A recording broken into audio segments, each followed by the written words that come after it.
The ground trembled without warning, splitting open like the maw of some unseen beast. In an instant, homes crumbled into dust, rivers changed course, and entire villages vanished beneath the earth. For our ancient ancestors, these earthquakes weren't just disasters, they were messages from the gods. Imagine standing there, feeling the world shake beneath your feet, with no science to explain it. What else could it be but the fury of something beyond human understanding? These catastrophic events didn't just reshape landscapes, they shaped belief itself, giving birth to deities of destruction and renewal, gods who held the very earth in their hands. Why did cultures across the globe, from Greece to Japan, from the Americas to the Mediterranean, all link earthquakes to divine wrath or cosmic battles? It's more than coincidence. When the ground itself feels alive, when mountains rise or fall in a single night, it's human nature to search for meaning in the chaos. These stories weren't just myths, they were survival tools, ways to make sense of a world that could turn deadly in an instant. The gods of earthquakes, Poseidon with his trident, the Japanese Namazu, the giant catfish stirring beneath the earth, were born from that primal need to explain the unexplainable. But this isn't just a story about ancient fears. It's about how humanity's relationship with nature's fury reveals something profound about belief itself. Why do we still personify disasters, even in an age of science? What does it say about us that the language of gods and monsters still feels natural when the earth shakes? Over the next few minutes, we'll trace the seismic ripples of these myths through history, from the shrines built to appease angry deities to the psychology that makes us see intention in random violence. By the end, you'll never look at a storm, an earthquake, or even a simple stroke of bad luck the same way again, because the line between nature and the divine is thinner than you think. Long before cities or civilizations rose from the earth, our ancestors lived at the mercy of forces they couldn't control. A sudden storm could flood their shelters. A wildfire could swallow their hunting grounds. An earthquake could split the ground beneath their feet without warning. To them, these weren't just random events, they felt like the work of unseen hands. This instinct to see intention behind chaos isn't just superstition. It's hardwired into human psychology. Scientists call it hyperactive agency detection, a survival mechanism that primes us to assume a predator, or a god, is lurking behind every rustling bush or rumbling cloud. For hunter-gatherers, this bias wasn't paranoia, it was practical. If you heard a twig snap in the forest, assuming it was a lion rather than the wind kept you alive. But that same instinct, applied to the incomprehensible power of earthquakes or volcanoes, birthed something far bigger than caution. It birthed gods. Take the Tlingit people of the Pacific Northwest, who believed the earth shook when the mighty raven god stamped his feet in anger, or the Maori of New Zealand, who told of aumoko, the unborn god of earthquakes, stirring in his mother's womb. These weren't just stories, they were frameworks for understanding a world that felt alive, willful, and often furious. What's fascinating is how these myths followed similar patterns across isolated cultures. Volcanoes weren't just geological features, they were the forges of divine blacksmiths, like Hephaestus in Greece or Pele in Hawaii. Storms weren't weather systems but battles between sky gods, like Thor's hammer strikes or Indra's thunderbolts.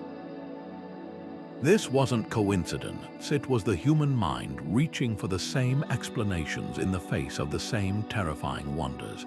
And as these fears crystallized over generations, they didn't just describe gods, they gave people rituals to appease them.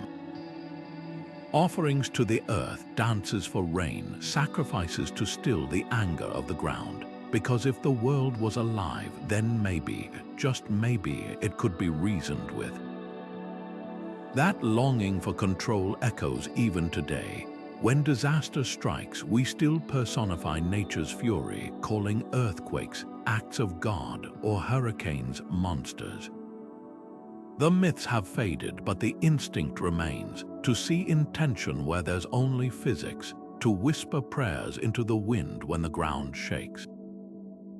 Because deep down, we're still those ancient storytellers, turning chaos into characters and disasters into deities. When the earth shook in ancient Greece, people didn't just run for safety, they prayed. To them, every tremor was the work of Poseidon, the god they called the earth shaker, whose trident could split the ground with a single strike. But this wasn't just a poetic explanation for natural disasters. It was a warning. Greek myths told of entire cities swallowed by the sea as punishment for arrogance, like the legendary Atlantis. Poseidon's earthquakes weren't random. They were divine retribution, a way to keep mortals in check. And this idea wasn't unique to Greece. Across the Pacific, the Japanese blamed earthquakes on Namazu, a colossal catfish trapped beneath the islands. When the god Kashima grew careless, Namazu would thrash, shaking the earth.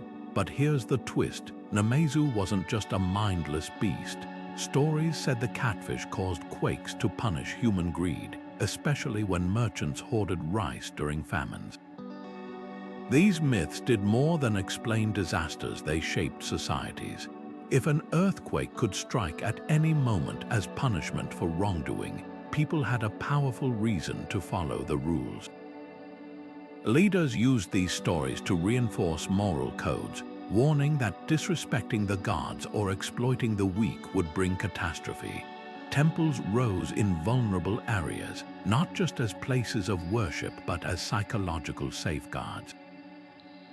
Offerings to Poseidon or rituals to keep Kashima's god strong weren't just superstition. They were ancient disaster preparedness, because if you believed the gods controlled the ground beneath your feet, staying in their good graces wasn't just wise, it was survival. Yet not every culture saw earthquakes as divine fury. The Maya, for instance, believed tremors were the gods speaking, not punishing. In their myths, the earth was a living creature, and quakes were its way of shifting position, like a giant stretching in sleep. For the Norse, earthquakes happened when Loki, the trickster god, writhed in his bonds beneath the earth, his struggles a reminder of chaos lurking beneath order. These interpretations didn't carry the same moral weight. They framed seismic activity as part of a larger, more mysterious dialogue between humanity and the divine. What's striking is how these stories reflect the values of the cultures that told them. Societies with strict hierarchies like Greece and Japan often saw disasters as retribution, reinforcing social order. But cultures with cyclical views of time, like the Maya, tended to interpret quakes as natural conversations with the cosmos. Both perspectives reveal the same human impulse to find meaning in the chaos, to turn fear into narrative. Because whether the gods were angry or just talking, their messages were written in the land itself, and we've been reading them ever since. In the beginning, there was not just creation, there was upheaval. For the Maori of New Zealand, the world wasn't built on stillness but on tremors.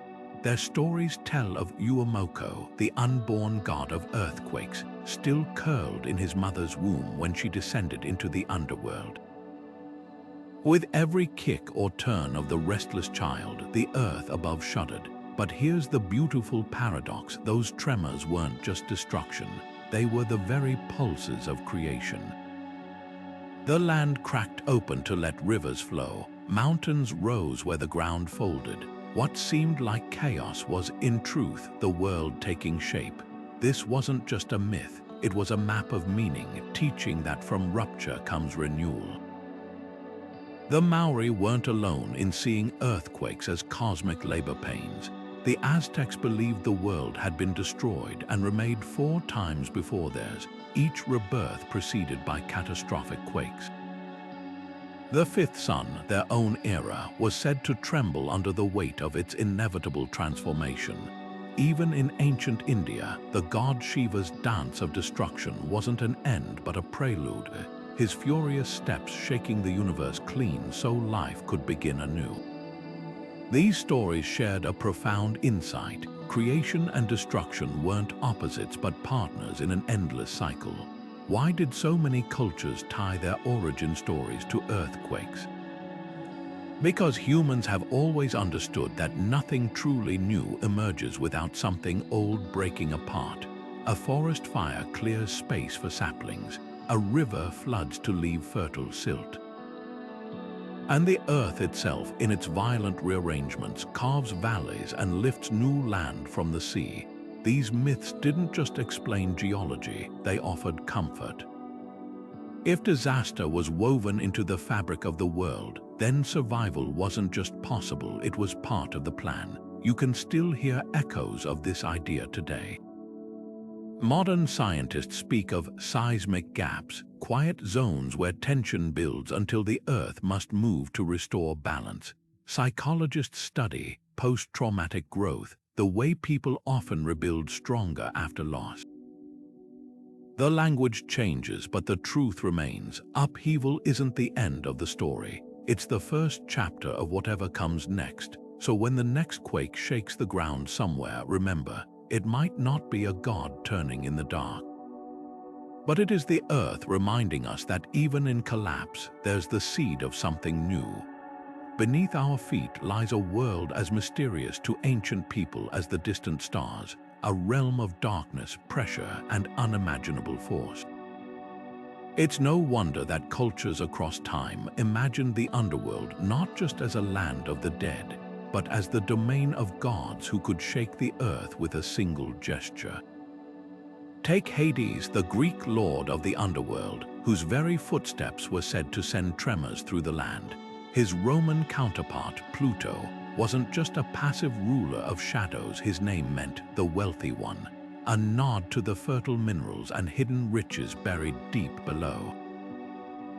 But this wealth came at a price. When the ground split open, it wasn't just rock shifting, it was the gods below reminding the living of their power.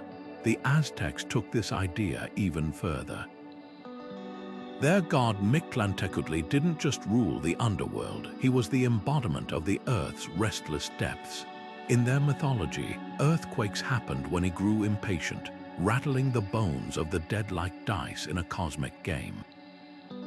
But here's what's fascinating. These weren't just stories told around fires.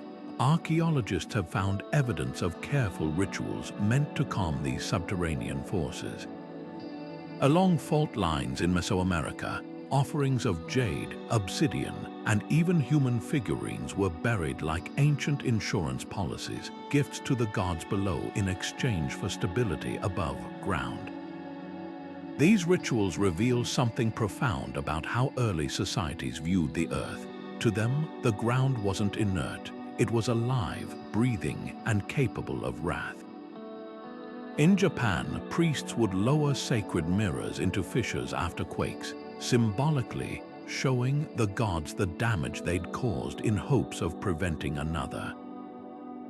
In ancient Turkey, people built shrines directly over active faults, treating them as sacred portals rather than hazards. This wasn't ignorance, it was a sophisticated way of engaging with forces beyond human control. If you couldn't stop an earthquake, you could at least try to speak its language. What's remarkable is how these beliefs blurred the line between geology and theology. The Maya saw caves as mouths of the underworld, places where the earth literally opened to swallow prayers.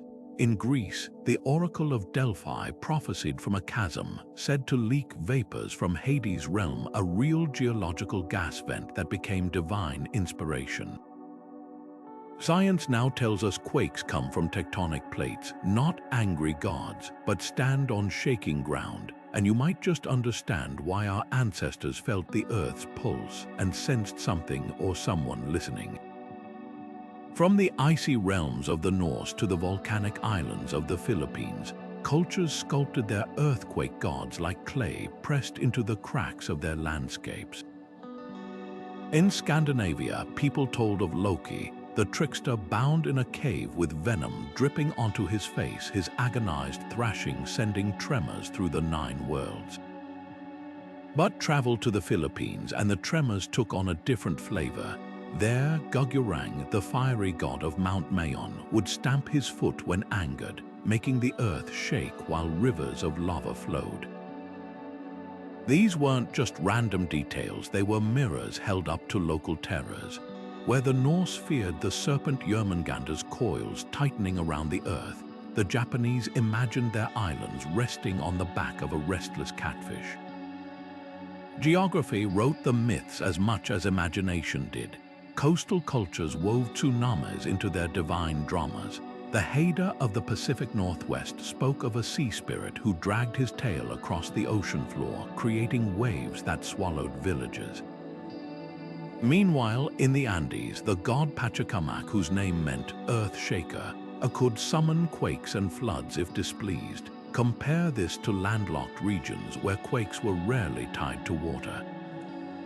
The ancient Persians blamed tremors on the bull Bahamut, whose horns supported the world. Each time it shifted its burden, the ground trembled. The difference wasn't just poetic, it was practical. People personified what they knew. If you lived where the sea could rise like a wall after the ground shook, your gods reflected that chain of terror. Yet beneath these variations pulsed a shared human rhythm. Whether a culture's quakes came from a bound trickster or a fiery giant, the stories all served the same purpose: to transform blind panic into a narrative where someone, however capricious, was in control. That's why even the most geographically specific myths share DNA. The Greek Poseidon and the Hindu Shiva both carried weapons that could split the earth, a trident and a trishula, despite oceans between their worshippers. The Aztec Mictlantecutli and the Maori aumoko both tied quakes to the underworld, though their cultures never met. This universality hints at something deeper than folklore. When the earth moves unpredictably, the human mind rebels against randomness. We'll accept cruelty from a god before we accept meaninglessness from physics. That's why these myths feel familiar even now, when science has mapped the tectonic plates. Listen closely during any disaster, and you'll still hear people, even secular ones, calling it an act of God or asking, why us? The deities have faded, but the instinct remains: to hear footsteps in the tremors, to search for a face in the chaos. Because whether it's Loki straining at his bonds or Gugurang's fiery tantrums, what we're really seeing is humanity's oldest coping mechanism, telling stories to the dark, hoping something listens. When the earth spoke, priests and oracles claimed to understand its language. In ancient Greece, the Pythia at Delphi didn't just sit above a fissure leaking strange gases. She transformed those vapors into prophecy, her trembling voice seen as the god Apollo speaking through her. But here's the twist: the temple itself was built where 2 fault lines crossed, ensuring regular tremors. Every minor quake became proof of divine presence, every shudder a coded message. And the priests, they were the translators, turning geological chaos into political order. Need to depose a king, the earth demanded it. Time for war. The gods had spoken. The line between seismology and statecraft blurred until they were one and the same. Rome took this even further. Haruspices, their elite diviners, didn't just read animal entrails, they studied the earth itself. After a quake, they'd inspect fresh cracks in temple floors, mapping their patterns like celestial charts. A zigzag fracture might warn of betrayal. A radial split could signal impending invasion. And because only the priesthood held this sacred knowledge, their power became unshakable.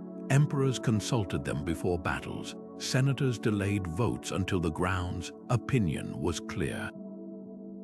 What began as superstition hardened into governance, with fault lines functioning as divine policy advisors. But this wasn't just Mediterranean theatrics. In Japan, Shinto priests monitored earthquake lanterns, oil lamps hung in shrines that would sway violently before tremors.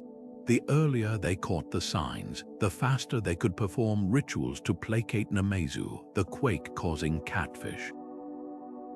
Fail, and the public blamed the priest's laxity for the disaster. Succeed, and their influence grew. It was a brutal cycle. Fear created demand for interpreters, and interpreters amplified fear to maintain relevance. The most cunning part, these systems were self-reinforcing. When a prediction failed, it wasn't proof the gods were silent, just that mortals had misread them. After the catastrophic Antioch quake in the 6th century, priests claimed the city had ignored earlier tremors, warnings about moral decay. The disaster wasn't random, it was a lesson. This logic made seismicity a moral barometer, with religious intermediaries as its sole calibrators. Yet for all its manipulation, this fusion of tectonics and theology had unintended consequences. The Maya, watching sinkholes suddenly swallow forests, saw them as portals to Xibalba, the underworld, but they also recorded quakes in their calendars, noting patterns over centuries. In trying to appease the gods, they accidentally began cataloging seismic cycles. Even the oracle of Delphi's mumblings, however staged, drew leaders from across the ancient world, turning a small town into a geopolitical nerve center.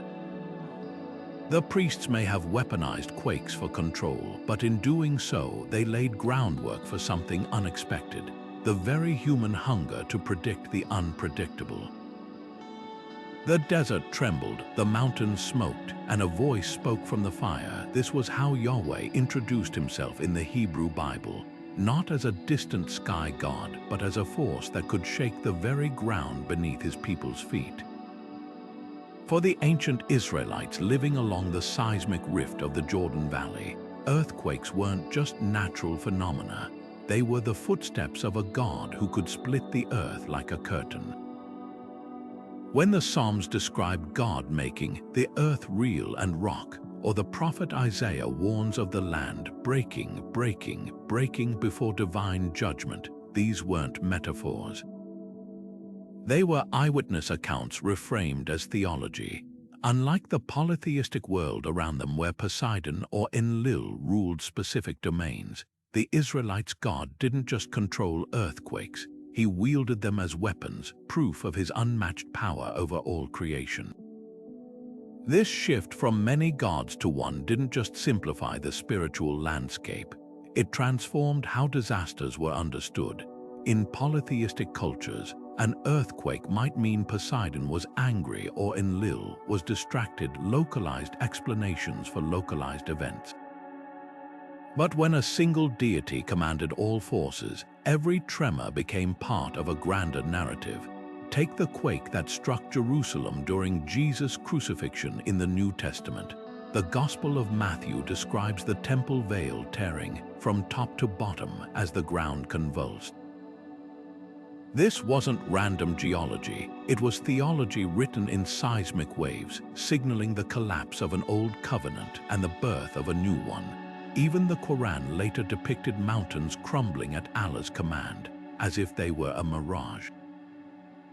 The message was clear, the earth itself obeyed this God's voice, but here's the paradox. While monotheism centralized divine power, it also deepened the mystery of suffering.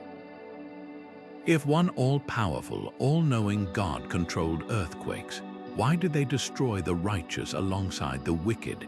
Ancient rabbis and early Christian scholars wrestled with this, weaving stories where quakes tested faith or purified the land.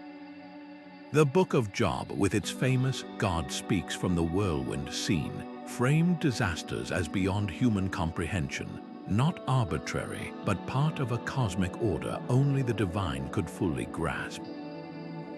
This was a radical departure from polytheism's simpler logic of appeasing temperamental gods. Now, every tremor carried existential weight, a silent question. Was this punishment, purification, or something beyond mortal understanding? The answer, perhaps, lies in what these stories reveal about humanity's hunger for meaning. Polytheism let people blame misfortune on a specific god's mood.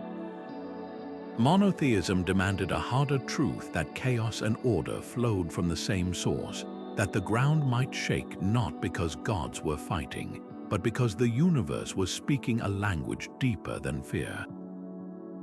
When modern believers call disasters acts of God, they're echoing this ancient shift, not toward simplicity, but toward a world where even the earth's fury might somehow be part of a plan. When the earth shakes, something primal stirs in us, not just fear, but the desperate need to look that fear in the face and call it by name. Psychologists call it anthropomorphism, the instinct to give human traits to the inhuman, and it's why a rumbling fault line became Poseidon's trident strike or Namazu's thrashing tail. Studies show that when disaster strikes, people who attribute events to intentional agents, gods, spirits, even nature personified, recover faster emotionally than those who see only randomness. It's a survival hack as old as humanity. Terror loses its edge when you can picture the hand holding the knife. This isn't just ancient history. After the 2010 Haiti earthquake, survivors overwhelmingly described the disaster as God's punishment, even in interviews with secular researchers. Similar patterns emerged following Japan's 2011 tsunami, where many spoke of the land itself being angry. Modern disaster psychology reveals a startling truth. The brain processes existential threats more easily when it can frame them as conflicts with a willful opponent rather than collisions with indifferent physics. It's why we still name hurricanes and joke about the weather gods, because deep down, bargaining with chaos feels safer than admitting there's no one to bargain with. Yet science has peeled back the curtain on these myths. We now know tectonic plates grind like slow icebergs, that pressure builds along fault lines until the earth must shrug. But watch how people react when the ground trembles. Notice how news anchors slip into mythic language, calling quakes vengeful or unleashed. Listen for the subconscious relief when experts say a fault, accumulated stress, as if the earth itself were bottling rage. The vocabulary changes, but the impulse remains, to make the impersonal personal, to turn a shifting crust into a story with characters. Perhaps this duality is our evolutionary inheritance. Early humans who assumed rustling grass hid a predator survived more often than those who dismissed it as wind. That hypervigilance applied to earthquakes birthed gods. Today, we've traded tridents for tectonic maps, but the old wiring still fires. When skyscrapers sway, part of us still searches the chaos for a face, not because we believe, but because some fears are too vast to face alone in the dark. Science gives us answers, but myths gave us something just as vital, the illusion of a hand to hold when the world falls apart. When the earth growled beneath their feet, the people of ancient Japan didn't just cower, they danced. Every year, villages along the fault lines held Jishin Matsuri, earthquake festivals where performers wore masks of Namazu, the giant catfish god, reenacting its struggles beneath the earth. The dances weren't mere entertainment, they were exorcisms in motion, a way to symbolically wrestle chaos into submission. Offerings of rice and sake were poured into freshly cracked fissures, a bargain struck with the ground itself. Take this and leave us in peace. Across the Pacific, the Incas took this logic even further. When the ground split open, priests would hurl gold figurines into the depths, not just as gifts to Pachamama, the Earth Mother, but as a kind of metaphysical reinforcement. If the earth could be greedy, why not bribe it into stability? These rituals did more than placate gods. They restored agency in the face of helplessness. Anthropologists call it symbolic control, the illusion of influence over the uncontrollable.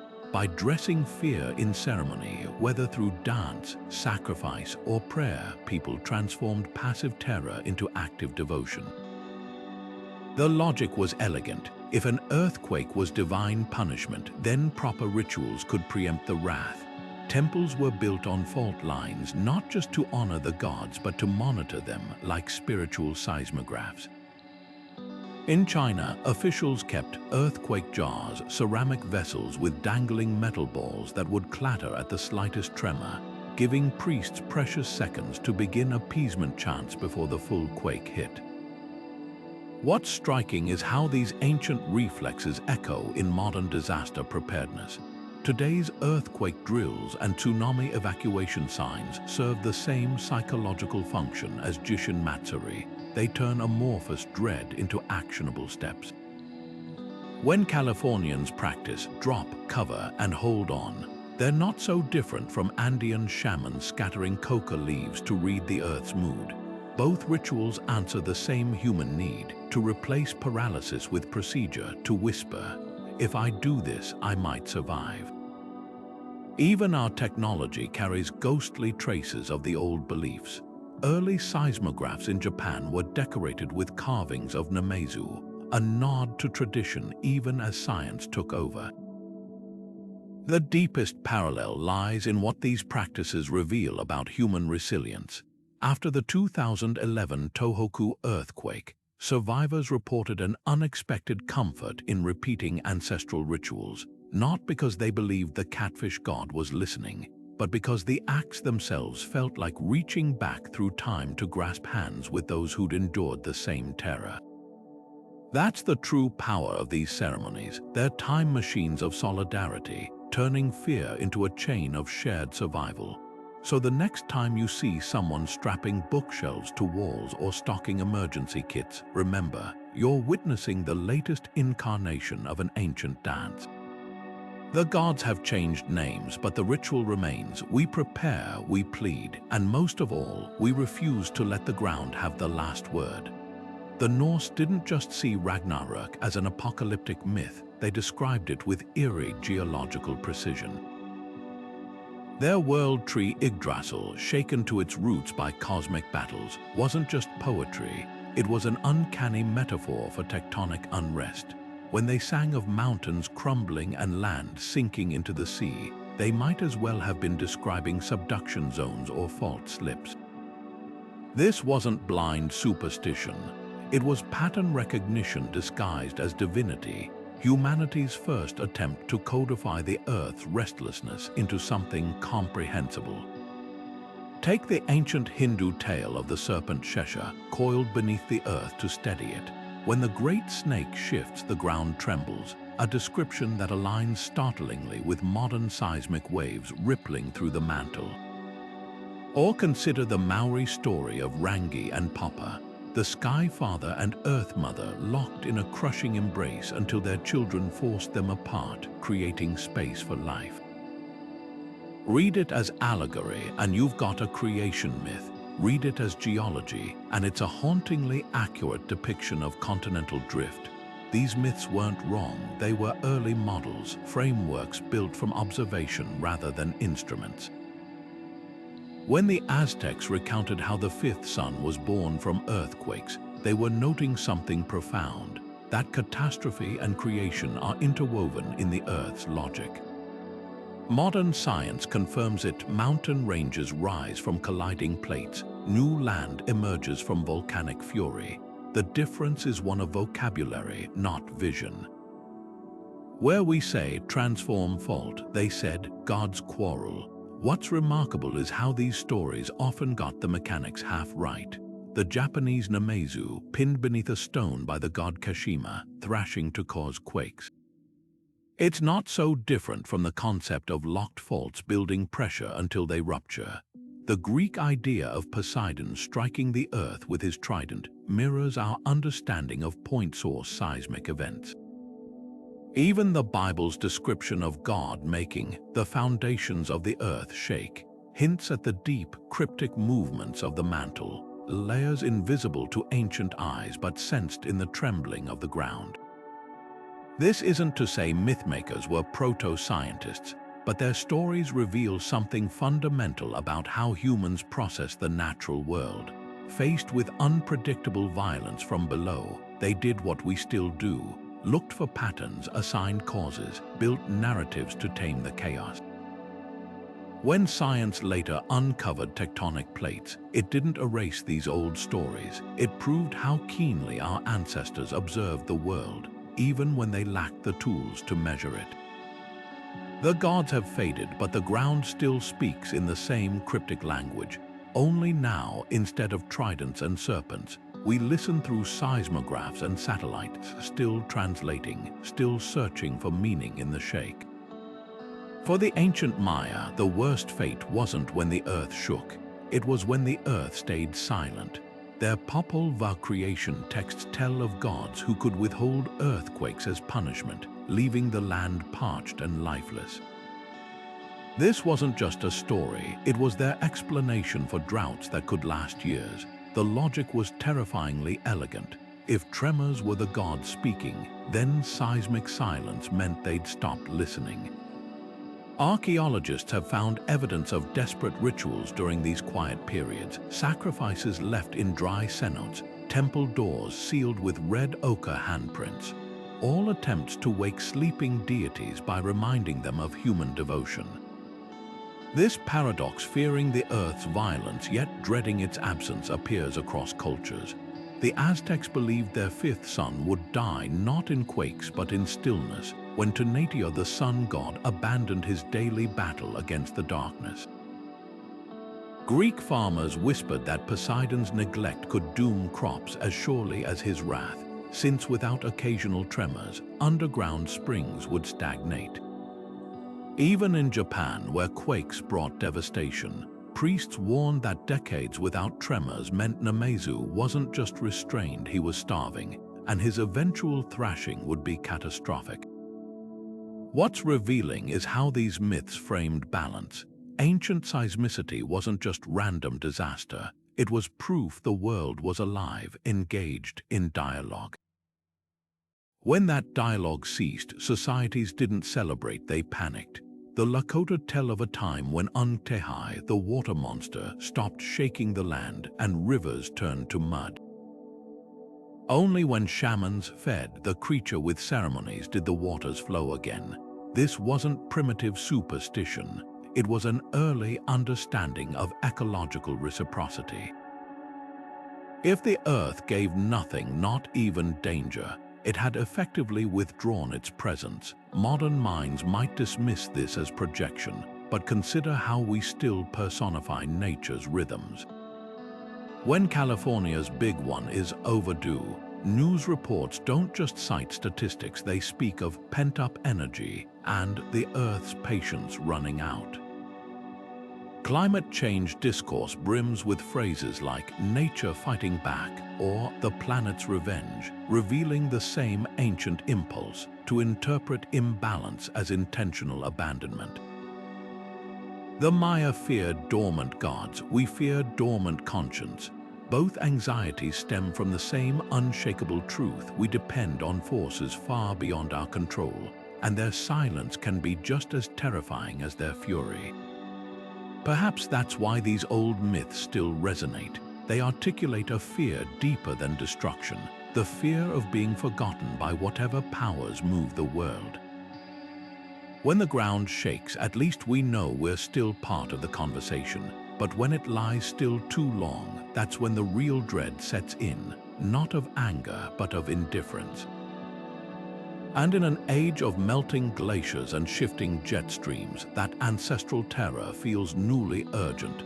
The gods may have changed names, but the question remains: are we being punished, or have we simply been left behind?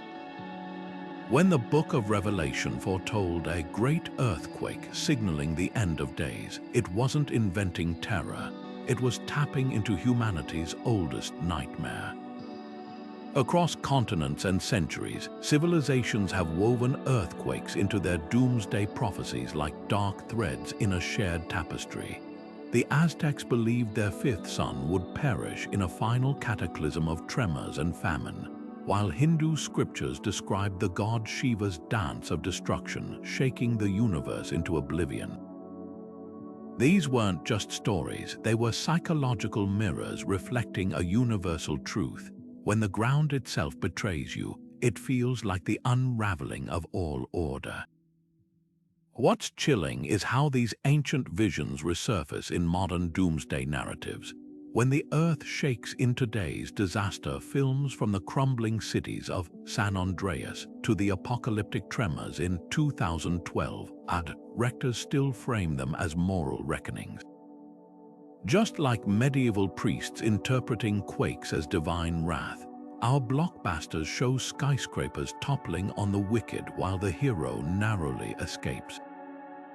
The imagery hasn't evolved, it's digitized. Even climate change discourse borrows this primal vocabulary, with activists warning the Earth will strike back against human arrogance, a secular echo of the Aztec belief that earthquakes punished greed.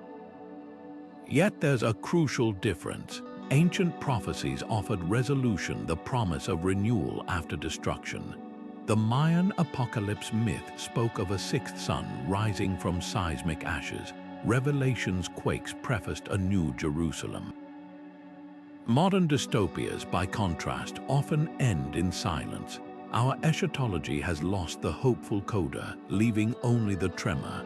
Perhaps that's the real shift. Where ancestors saw earthquakes as cosmic punctuation, we see them as periods. The ground still speaks, but we've forgotten how to listen for what comes after the shaking stops. This isn't just about fear, it's about control. Prophecies, whether carved on temple walls or projected in multiplexes, are attempts to domesticate chaos. If disaster follows a script, then survival becomes a matter of decoding the signs. The irony, science now predicts quakes better than any oracle, yet we still cling to narratives where they mean more than physics. Because understanding plate tectonics doesn't answer the deeper question. If the Earth can shrug us off so easily, what's our place upon it? The ancients had their gods. We have algorithms, but when the floor drops away, both feel equally fragile. Beneath the crashing waves and splitting earth, Poseidon ruled as the archetypal male earthquake god, his trident striking like a weapon, his wrath framed as righteous punishment. This wasn't just storytelling, it was a cultural blueprint. Across patriarchal societies, seismic violence became coded as masculine dominance.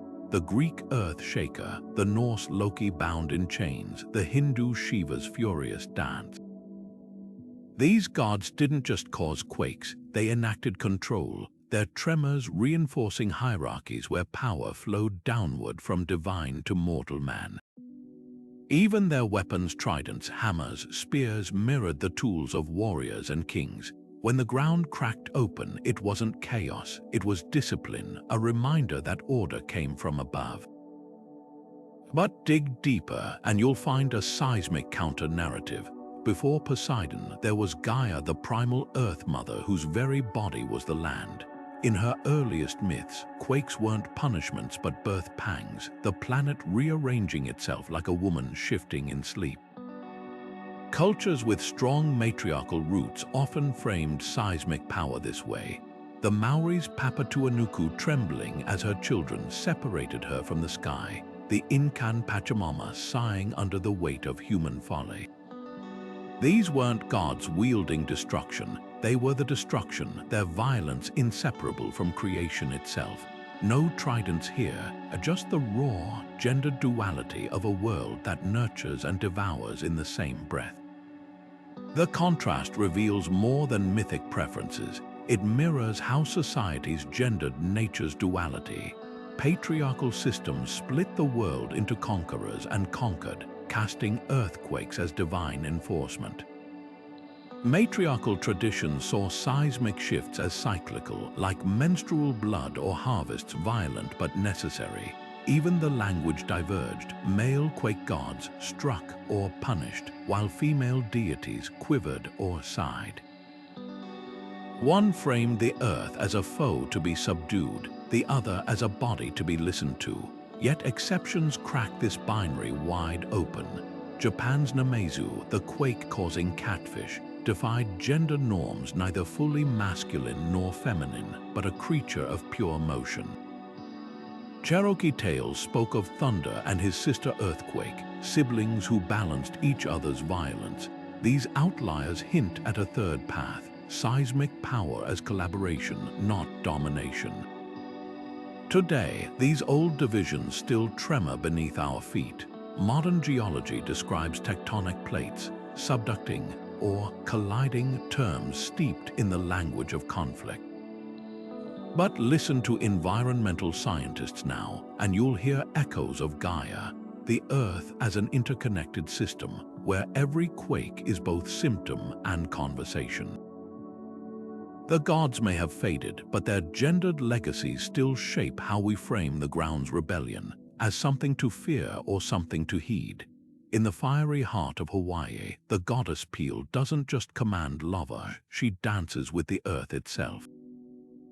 When her volcanic eruptions shake the islands, it's not two separate disasters but a single divine performance, fire and tremor intertwined like lovers.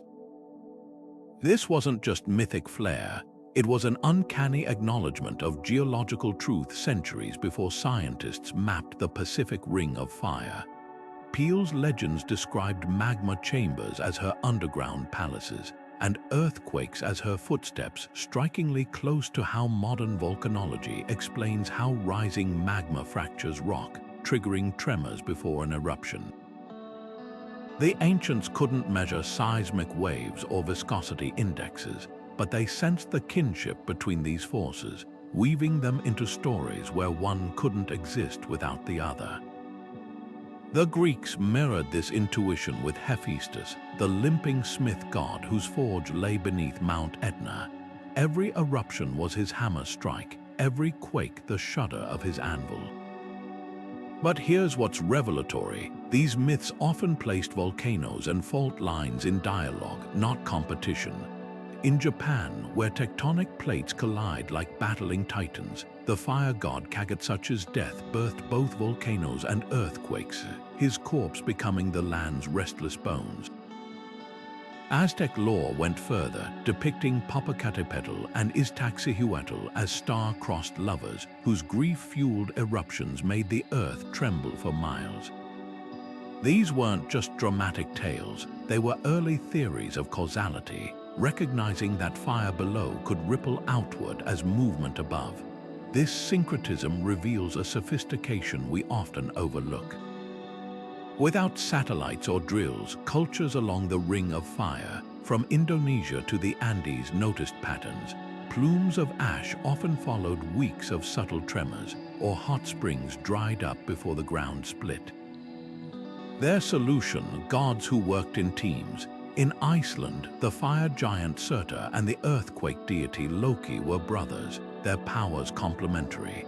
When Katla volcano rumbled, villagers didn't just blame Surtur's rage but whispered that Loki had jostled his sibling awake. The poetry of these pairings cuts deeper than mere metaphor.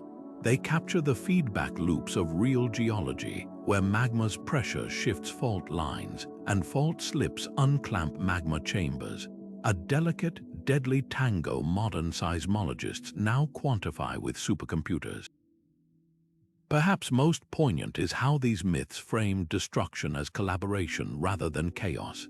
Pele's quakes weren't random, they were announcements clearing space for her new creations. Hephaestus' tremors signaled art in progress, his molten metal becoming mountains. Even the most violent tales, like Indonesia's Barong battling Rangda, depicted eruptions and quakes as byproducts of cosmic balance, necessary resets rather than meaningless violence. That perspective feels startlingly modern. Today, we know volcanic soil births fertile farmland, and seismic activity recharges groundwater. The Earth's violence sustains as much as it scars. Our ancestors, watching the same paradox, simply gave it faces and names. So when Kilauea erupts today, sending quakes through Hawaii like door knocks from below, it's hard not to hear Peele's old refrain, "Fire and stone were never rivals." They're partners in the planet's unending rebirth, and we're just living on their shared workshop floor. When the Great Lisbon earthquake struck on the morning of November 1st, 1755, it didn't just topple cathedrals, it shattered an entire era's faith in a benevolent world. Churches collapsed during All Saints' Mass, crushing worshippers as flames swallowed the ruins. For survivors, the horror wasn't just the devastation, it was the timing. How could a loving God permit such carnage on a holy day? The quake's aftershocks rippled far beyond Portugal, shaking Enlightenment Europe's confidence in divine order. Philosophers like Voltaire seized on the disaster as proof of nature's indifference, while religious leaders scrambled to reframe the tragedy as punishment for sin. But in the chaos, something unexpected happened. A spiritual fervor erupted among the ruins. Crowds flocked to makeshift chapels, confessing sins they'd never admit in peacetime. Sailors who'd ignored priests for years clutched rosaries as the ground swayed beneath Lisbon's harbor. The quake became a spiritual litmus test, proof for skeptics that gods were cruel, proof for believers that judgment was near. This pattern repeats wherever the earth cracks open. After the 1886 Charleston earthquake, Black churches in the American South saw record conversions, with congregants interpreting the tremors as divine endorsement of emancipation. In 1923, Tokyo, survivors of the Great Kanto quake burned household shrines to Buddhist ancestors, embracing Shinto en masse, not because they'd stopped fearing the gods, but because the old ones had clearly failed to protect them. Even secular disasters follow this script. Studies show that after 9/11, atheist hotlines saw spikes in calls from non-believers suddenly questioning their convictions. It's as if the brain, confronted with unthinkable violence, defaults to an ancient reflex when the world stops making sense. We rewrite the rules. Psychologists call it terror management theory. Faced with mortality, especially sudden, indiscriminate mortality, humans crave narratives that restore meaning. Earthquakes, with their random destruction, are the ultimate test. A hurricane follows predictable paths. A plague selects victims over weeks. But when the ground itself betrays you in seconds, the mind rebels against the arbitrariness. Hence the conversions. If the disaster was meant to teach us something, then survival wasn't luck, it was purpose. After the 2010 Haiti quake, voodoo priests reported waves of new devotees, not because the religion promised safety, but because its spirits mirrored the chaos. Better angry gods than no gods at all. Modern disasters reveal the same impulse. When COVID lockdowns emptied streets in 2020, online searches for prayer guides quadrupled. During California wildfires, evacuation centers stockpiled Bibles alongside water bottles. These aren't regressions to superstition. They're proof of how thin the veneer of rationality is when the walls start shaking. The Lisbon quake survivors didn't turn to faith because they'd forgotten science. They did it because calculus couldn't answer why their children died. What's haunting is how these crisis conversions often outlast the disasters that birthed them. The Great Awakening in 18th century America was partly fueled by quakes along the New Madrid Fault, with preachers citing tremors as signs of Christ's return. 2 centuries later, those same churches still thrive. Perhaps that's the real power of earthquakes. They don't just break buildings, they break worldviews. And in the cracks, new beliefs take root, watered by the oldest human question: if not gods, then what? The morning of April 18, 1906, didn't just destroy San Francisco, it cracked open the modern mind. As the city burned in the quake's aftermath, newspapers didn't blame Poseidon or divine wrath. They quoted geologists explaining, elastic rebound theory, how tension along the San Andreas Fault had finally snapped. Survivors clutching photographs of ruined homes didn't pray to earthquake gods. They debated fault lines and building codes. This was the moment the ground's fury stopped being supernatural and started being measurable, a shift so profound it rewrote humanity's relationship with disaster.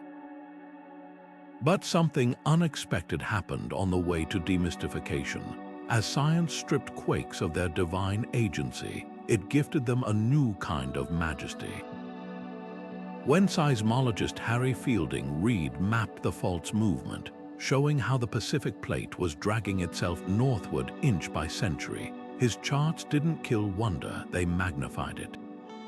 Suddenly, earthquakes weren't random punishments but part of a planetary dance older than life itself. The mythic scale remained, only the characters changed. Where ancestors saw Namazu the catfish thrashing, modern citizens could picture titanic slabs of crust locked in a slow-motion collision. The ore didn't vanish, it just swapped costumes. This tension between explanation and reverence plays out in every disaster since. When Chile's 2010 earthquake shifted Earth's axis by 3 inches, headlines didn't call it an act of God, they called it a physics lesson. Yet the language we use still echoes the old myths. Scientists speak of faults creeping like living things, of plates hungry for movement. The Japanese term for aftershocks, yoshin, literally means remaining gods. Even our metaphors betray us. Skyscrapers dance during tremors. The earth groans under pressure. We've traded deities for dendrochronology, but the poetry lingers. Perhaps the real question isn't whether science killed mythic reverence, but whether it transformed it. Stand in California's Carrizo Plain where the San Andreas Fault rips the landscape like a zipper, and you'll find no shrines to Poseidon, just geological markers. Yet visitors still fall silent, not because they fear divine retribution, but because they're staring at a force that sculpts continents. The sacred didn't disappear, it relocated. From the trembling needles of seismographs to the algorithms predicting quakes seconds before they strike, our new gods are equations and sensors, but they still command respect. The irony is thick enough to taste. Ancient cultures personified quakes to feel agency. If gods caused disasters, perhaps rituals could stop them. Modern science offers real agency through engineering and early warnings, yet we still whisper about the big one like it's a sleeping dragon.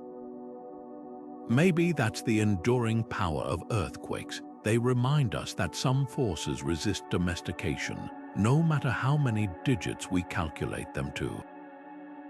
The labs measure, the drills rehearse, but when the ground heaves, part of us still hears the old gods laughing in the data.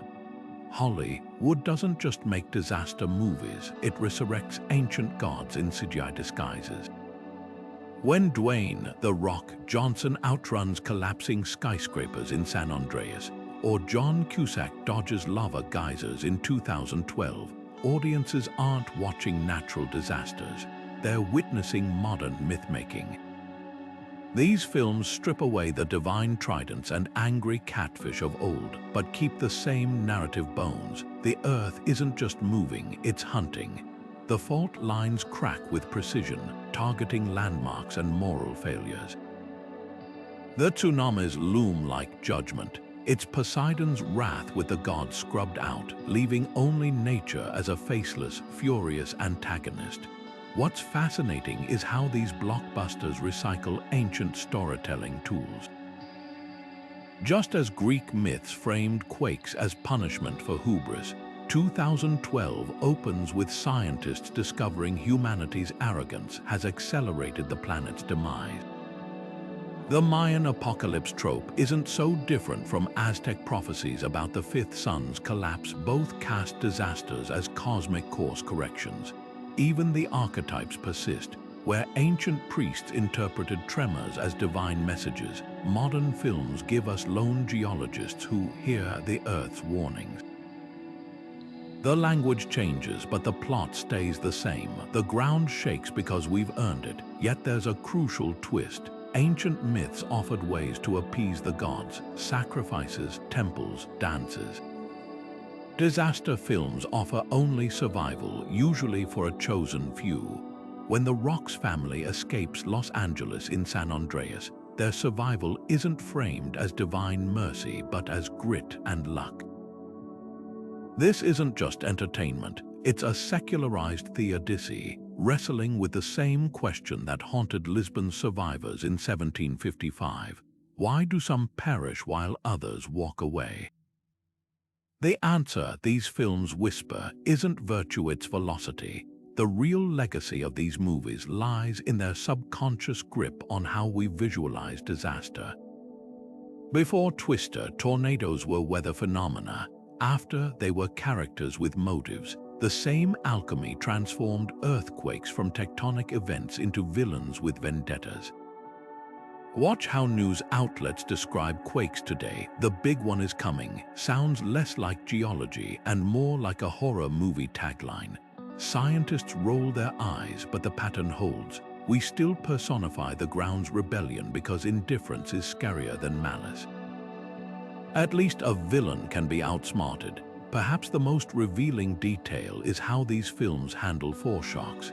In San Andreas, the pre-quake tremors are cinematic jump scares, the earth growling before it strikes. Compare that to Japanese kaiju films where Godzilla's approach is heralded by what else? Earthquakes. The parallel is uncanny. Centuries ago, priests read tremors as omens. Now, filmmakers use them as drum rolls for destruction. The medium evolves, but the message doesn't. The ground doesn't just move, it speaks. And whether we're hearing gods or special effects, the result is the same. We lean in, hearts racing, waiting for the next shake. In the quiet corners of the internet and at eco-spiritual retreats, a new kind of earthquake mythology is taking root, one where tremors aren't punishments, but Gaia's stern love letters. Modern neo-pagan movements, especially those steeped in eco-spirituality, have reframed seismic violence as the Earth's way of course-correcting, a divine reset for a planet choked by human excess. Instagram posts after the 2023 Turkey-Syria quake called it Gaia's detox, while TikTok videos of California tremors are soundtracked with affirmations like "Mother Earth is shaking us awake." It's a seductive narrative, the planet as a conscious entity, earthquakes as her immune response to the infection of industrialization. But beneath the hashtags and healing crystals, this romanticization raises uncomfortable questions. When disaster becomes spiritual metaphor, who gets to call it necessary medicine, and who's left choking on the prescription? The roots of this thinking stretch back to the 1970s, when James Lovelock's Gaia theory first proposed Earth as a self-regulating organism. Spiritual adapters took the science and ran, weaving it into rituals where fault lines became energy meridians and quakes were chakra realignments. At Oregon's annual eco-pagan gathering, participants simulate earthquakes through trance dances, channeling what they call tectonic enlightenment. One workshop leader describes it as feeling the planet's heartbeat through your feet, a far cry from the terror of actual survivors clinging to collapsing walls. The dissonance is stark. For every influencer calling Nepal's 2015 quake a planetary wake-up call, there were families burying children under rubble. This neo-pagan narrative often frames seismic disasters as ecological karma, a viewpoint that walks a razor's edge between re-enchantment and victim-blaming. After the 2011 Tohoku tsunami, some New Age forums speculated that Japan's over-reliance on technology had invited divine retribution, ignoring fishing villages with centuries-old Shinto practices obliterated in minutes. The rhetoric mirrors colonial-era missionaries who called quakes God's judgment on heathens. Only now the god is green. Even well-intentioned rituals like California druids planting trees along the San Andreas Fault as peace offerings to Gaia risk reducing complex geology to a morality play where suffering is somehow earned or educational. Yet there's a poignant hunger driving this modern myth-making. In an age of climate collapse, the idea that the Earth is fighting back, that she's alive, angry, but ultimately healing herself, can feel more comforting than the sterile truth of shifting plates. Psychologists note that disaster spiritualization spikes during ecological anxiety. When wildfires and hurricanes multiply, people crave narratives where chaos has purpose. A survivor of Mexico's 2017 quake put it bluntly, "I'd rather believe the ground shook because the earth was angry at corruption than accept it just happened." That longing for meaning is ancient. The neo-pagans dressing it in ecological terms are just the latest in a lineage stretching back to Poseidon's trident. The danger lies not in personifying nature, but in sanitizing its violence. When TikTokers film themselves apologizing to Gaia during tremors, they're performing a kind of disaster tourism, one that turns real trauma into spiritual theater. Contrast this with indigenous groups like the Tohono O'odham, who have lived along fault lines for millennia. Their earthquake stories speak of respect, not romance, of listening rather than lecturing. There's no glamorizing destruction in their tales, only hard-won wisdom about humility in the face of forces beyond human scale. Perhaps that's the missing piece in these modern myths, the recognition that awe doesn't require approval, and reverence shouldn't dress devastation as divine pedagogy. As tectonic tensions build beneath our feet, these neo-pagan narratives will likely grow louder, amplified by climate despair and digital mysticism. They offer something science often struggles to provide, a story where we're not just bystanders to catastrophe, but characters in a planetary dialogue. The challenge is telling that story without turning survivors into plot devices, or worse, moral lessons, because the Earth doesn't need to be enchanted to command respect. Sometimes the ground shakes not to teach us, but to remind us not everything that terrifies has a thesis. Japan doesn't just experience earthquakes, it metabolizes them. The nation's unique Shindo scale doesn't just measure quake intensity, it encodes a philosophy. Where other countries describe tremors in cold Richter numbers, Japan's Shindo system focuses on how the shaking feels, from barely noticeable Shindo 1 to apocalyptic Shindo 7. This linguistic choice reveals something profound. Earthquakes aren't outsiders here. They're neighbors, unpredictable but familiar, their rhythms woven into the cultural DNA. After the 1995 Kobe disaster, survivors didn't just rebuild infrastructure, they composed earthquake poems, transforming trauma into art. Annual disaster drills aren't chores but communal rituals, with kindergarteners practicing duck and cover alongside grandparents who have weathered decades of tremors.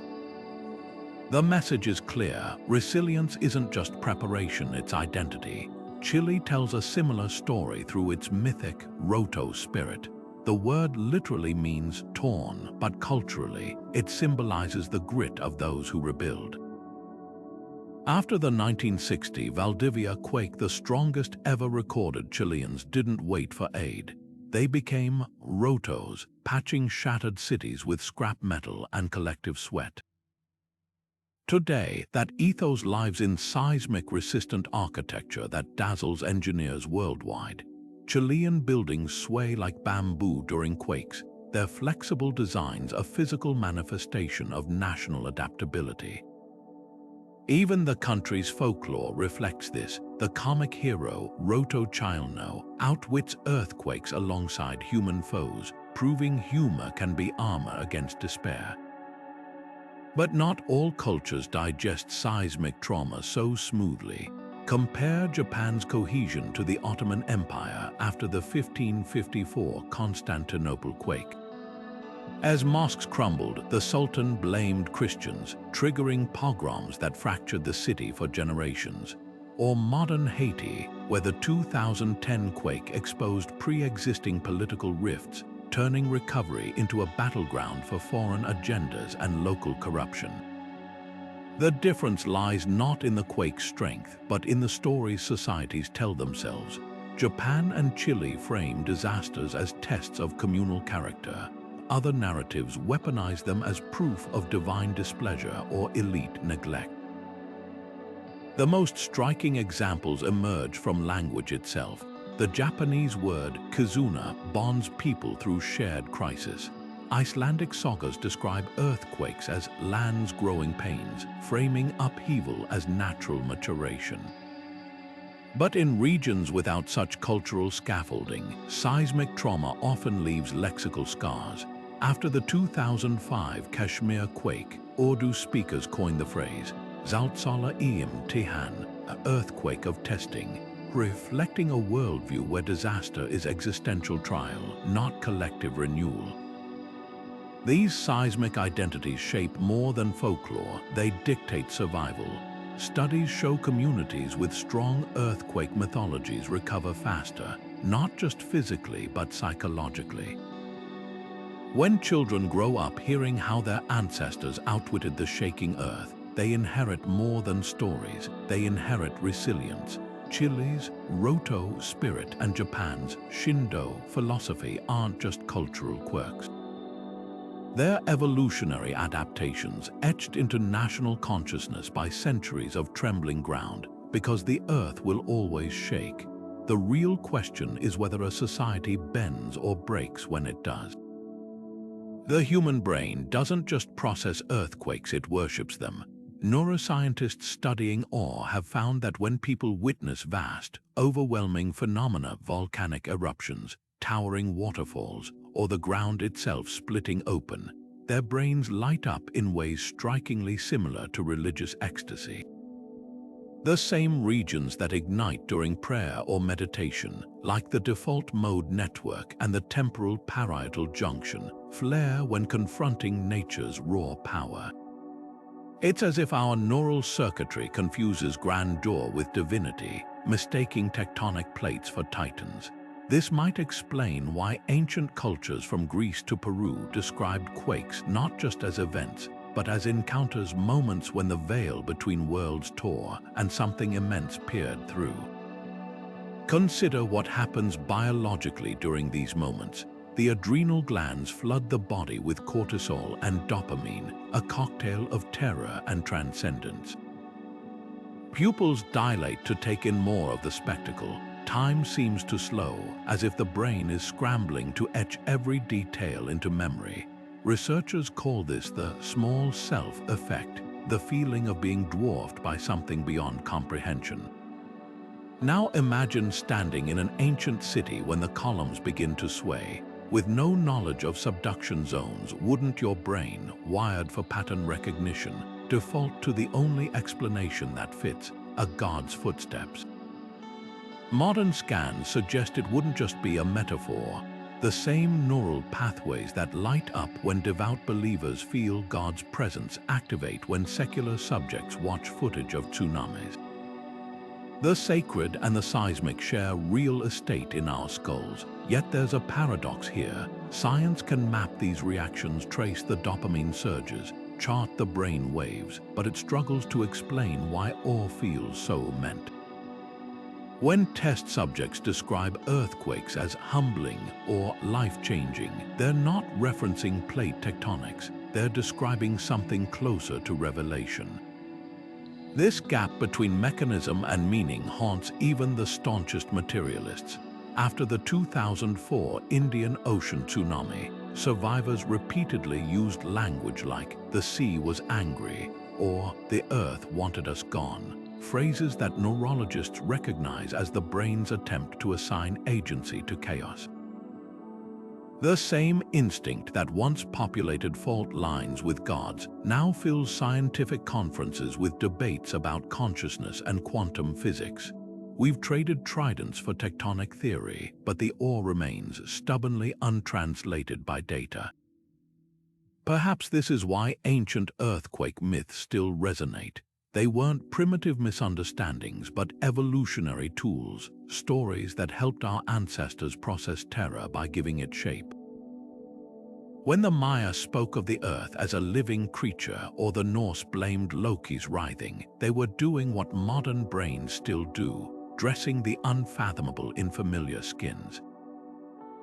The difference is we now have MRIs to show us why.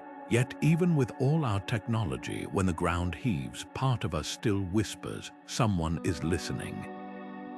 Science calls it pattern seeking. The poets and the priests and the trembling child inside us all call it something else, and neither, it seems, can fully explain why that whisper feels so much like truth. When the earth shakes hard enough to crumble cities, two things inevitably rise from the rubble: opportunists and prophets. The same primal fear that once filled temples with offerings to Poseidon now fuels a modern marketplace of disaster gurus and apocalypse entrepreneurs. After the 2010 Haiti earthquake, a fringe evangelical group claimed the disaster was divine retribution for voodoo sins, while televangelists promised salvation in exchange for donations.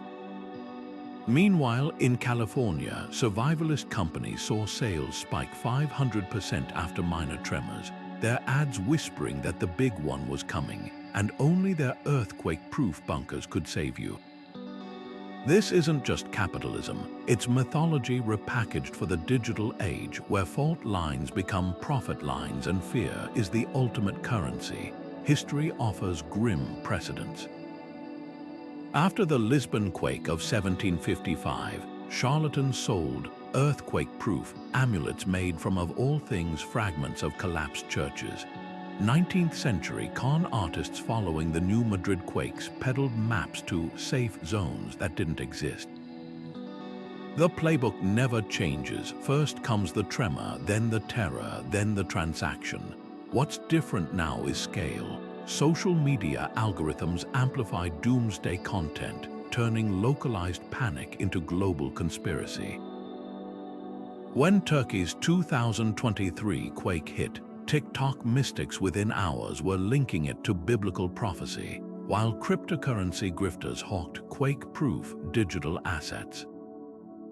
The mechanisms have evolved from trinkets to tweets, but the human reflex remains. When the ground betrays us, we'll pay anyone who claims to have answers.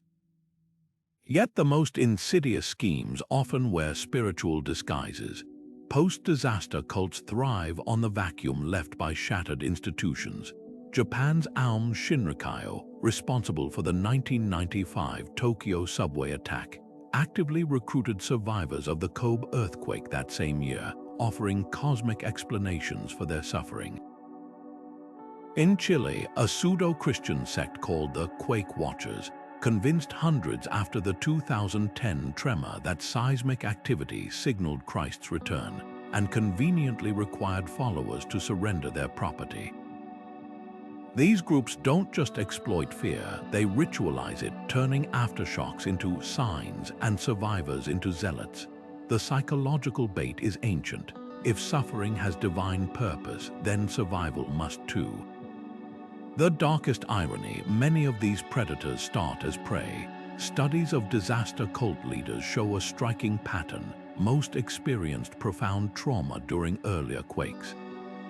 A Haitian prophet who sold magical quake-proof bracelets in 2011 had lost his entire family in the 2010 disaster. The line between victim and villain blurs when the earth itself feels like an enemy. This mirrors ancient priests who likely invented quake gods not to manipulate but to cope. The difference is accountability. Where Bronze Age oracles faced backlash if their rituals failed, modern grifters vanish into the digital ether when the next crisis headlines trend. But there's a counter-movement brewing. From Japan to Mexico, grassroots networks are reclaiming earthquake narratives from exploiters. Tokyo's Quake debunkers volunteer group tracks and exposes fake prophecies in real time during tremors. Chilean artists parody doomsday profiteers with street performances where gods demand credit card payments to stop the shaking. These efforts recognize the real threat isn't the quakes themselves, but the stories we layer onto them, stories that too often serve the few at the expense of the many. Because when the ground stops moving, the most dangerous fault lines aren't in the earth, but in the human heart where fear and greed keep colliding, generation after generation.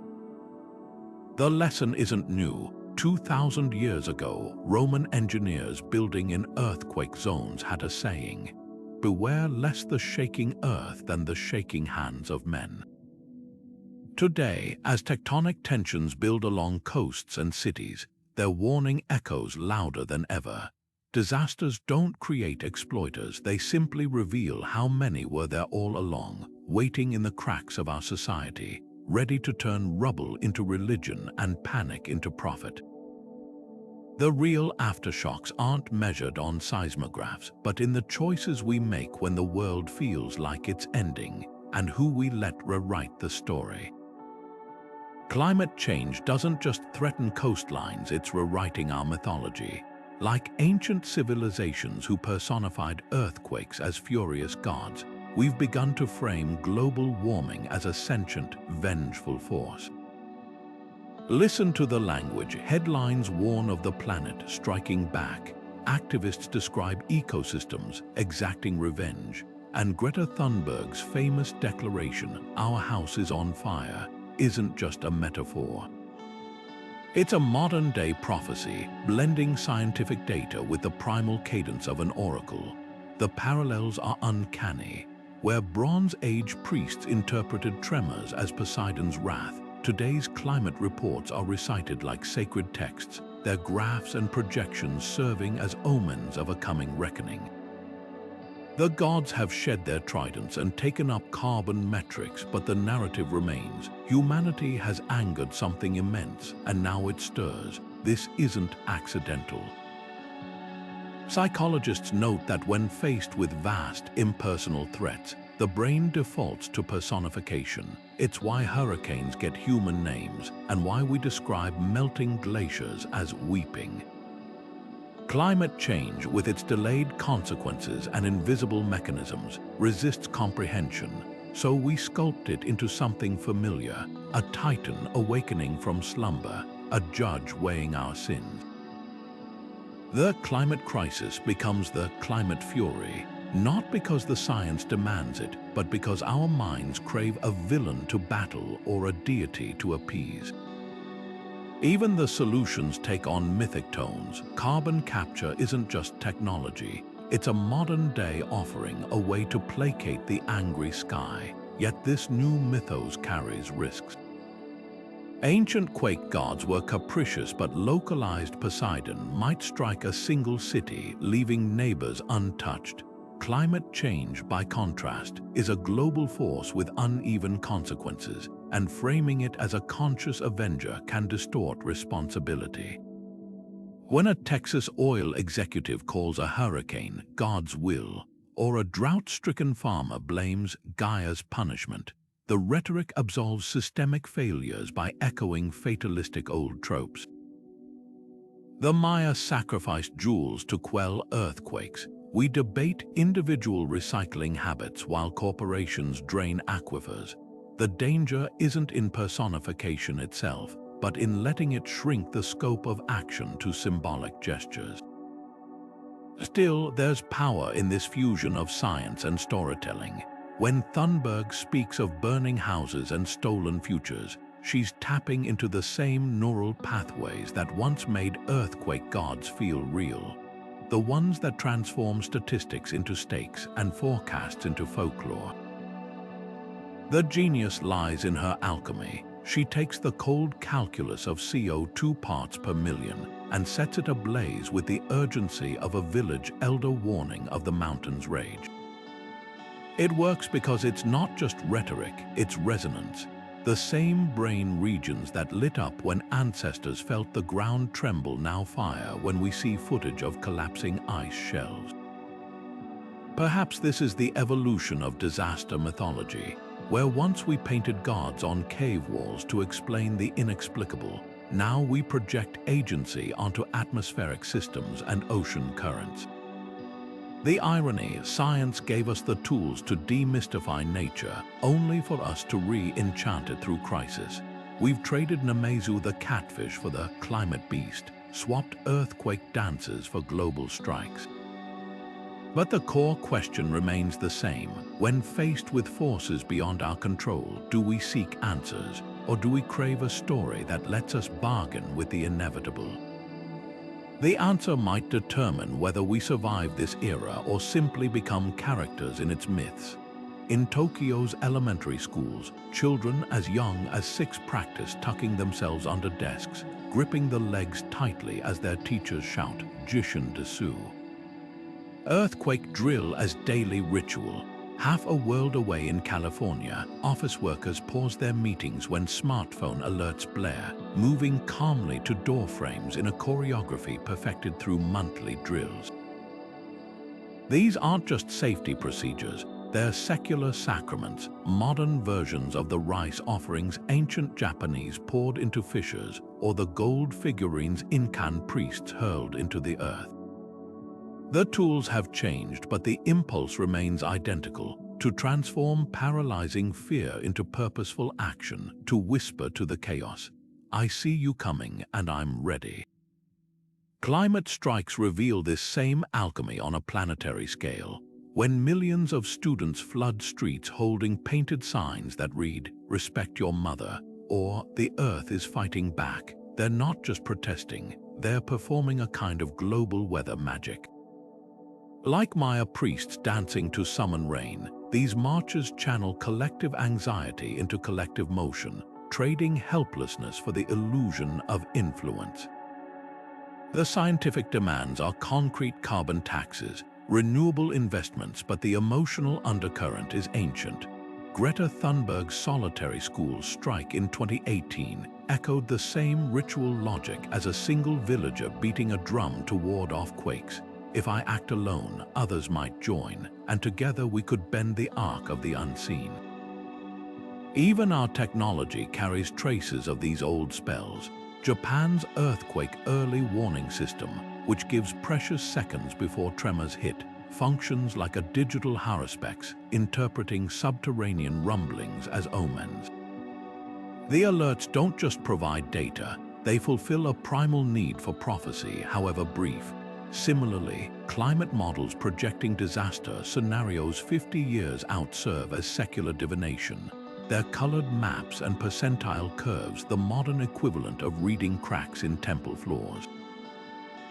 We've swapped entrails for algorithms, but the hunger remains, to know the future before it steps on our throats. The genius of these modern rituals lies in their dual nature. They satisfy our neurological craving for agency while actually delivering tangible safety. Ancient sacrifices might have psychologically soothed, but they couldn't reduce quake damage. Today's building codes and emission targets do both. They calm the mind and, when enforced, shield the body. Chile's seismic-resistant architecture, which sways rather than snaps, embodies this perfectly. The designs emerged from rigorous engineering, yet their visual effect, skyscrapers bending like reeds in wind, feels like a whispered pact with the earth. We'll yield so you don't have to break us. Yet some new rituals risk mirroring the old traps. Just as ancient rulers exploited quake fears to consolidate power, modern corporations perform greenwashing ceremonies, empty sustainability, pledges as elaborate as any bloodless sacrifice. The difference, where Bronze Age priests genuinely believed their rituals held back disaster, today's carbon offset programs are often cynical theater, the equivalent of tossing copper coins into a volcano while pumping oil underground. The psychological release happens without the actual salvation. Perhaps the most poignant evolution is in our storytelling, where ancestors gathered around fires to recount how ravens stamped the earth into trembling. We binge disaster documentaries that splice CGI destruction with expert testimonials. The medium changes, but the catharsis doesn't. Both rituals say, here is the worst that could happen, now imagine surviving it. From this space between dread and hope, humanity keeps forging new ways to stand upright on shaking ground, not as masters of chaos, but as its most creative collaborators. The through line is clear. Whether facing quakes or climate collapse, we remain the species that refuses to cower silently. We'll drill, we'll march, we'll model and meme our fears into something resembling control.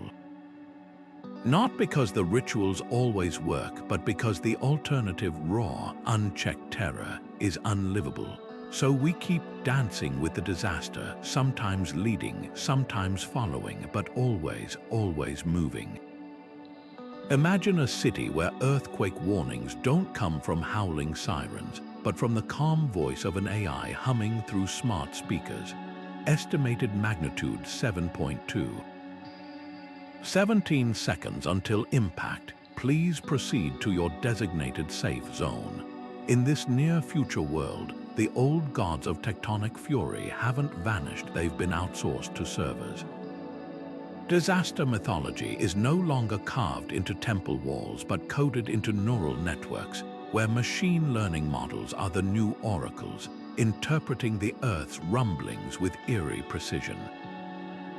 But here's the twist. Even as science strips away the supernatural, human minds still hunger for narrative. When an AI predicts the big one down to the second, part of us can't help but wonder, does the algorithm understand the quake, or is it communing with something older and darker in the data?